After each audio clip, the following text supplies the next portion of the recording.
Sur les tops et les flops d'Enzo. Allô, on commence par votre top 3, Enzo. Alors sur les top 3 cette semaine, on retrouve en numéro 3 Story, donc plus 36% sur 7 jours, qui est une blockchain dédiée à la propriété intellectuelle, donc basée sur des smart contracts.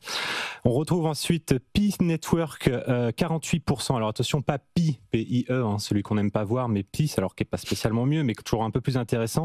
P-Y-T-H, c'est un système d'oracle. Alors pour ceux qui découvrent un petit peu ce que c'est ce qui va faire fonctionner un petit peu les smart contracts sur les déclenchements à partir de données réelles. Donc voilà, les oracles sont un petit peu incontournables si on veut pouvoir faire continuer de grossir cet écosystème lié au smart contract. Et en premier, on retrouve Chronos avec le token CRO, plus 78% sur les 7 derniers jours.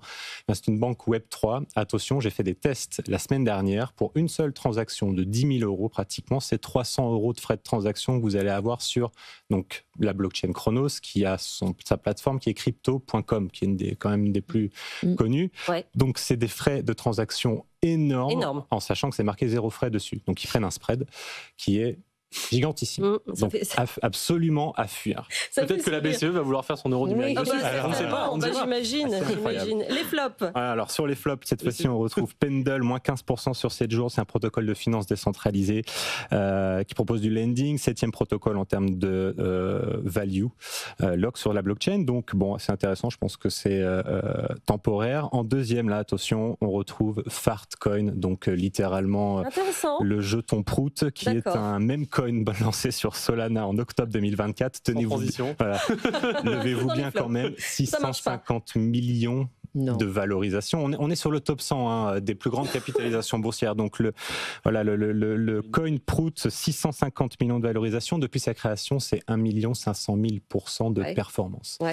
Donc voilà, on n'est pas choqué de voir ça. Et en premier, donc du flop, Aerodrome Finance, plateforme d'échange décentralisée qui combine plusieurs AMM, donc des automated market makers, pour ceux qui découvrent ça. Mais en fait, dans les marchés traditionnels, on a des carnets d'ordre qui permettent de mettre en face les vendeurs et les acheteurs.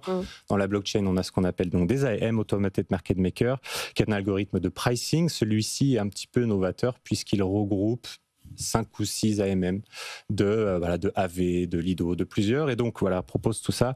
Moins 16% sur la semaine. Un petit commentaire, Alexandre, sur ces tops et ces flops? On découvre toujours des choses joyeuses. C'est la beauté du marché. En revanche, de façon plus sérieuse et en 20 secondes, c'est une des raisons pour lesquelles la première bataille culturelle, c'est de faire comprendre que le sujet Bitcoin n'est pas le sujet crypto. Clairement. Parce que sinon, on passe notre temps à devoir justifier que Bitcoin n'est pas un cousin de Fartcoin.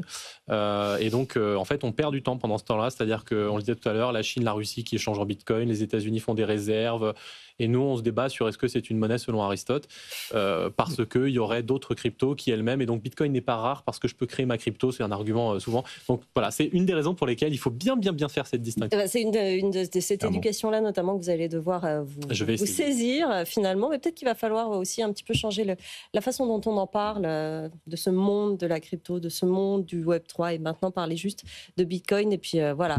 Mais Quelle douce musique à mes oreilles. Ça va s'organiser dans les prochaines années. On voit bien que tout ça bouge énormément. Merci à tous les trois d'être venus me voir dans cette émission. C'est déjà la fin. Nathalie Janson, économiste, professeure à la Neoma Business School. Alexandre Stachenko, directeur de la stratégie chez Pemium et président de l'Institut national du Bitcoin. Et Enzo Allo, CEO de cryptopatrimoine.fr. Merci beaucoup d'être venus dans cette émission que vous pouvez retrouver en podcast, en replay sur notre appli, sur notre site. Vous continuez à nous poser vos questions également. On y répond les jeudis. Passez une très bonne journée sur BFM Business. Tout de suite, BFM Bourse.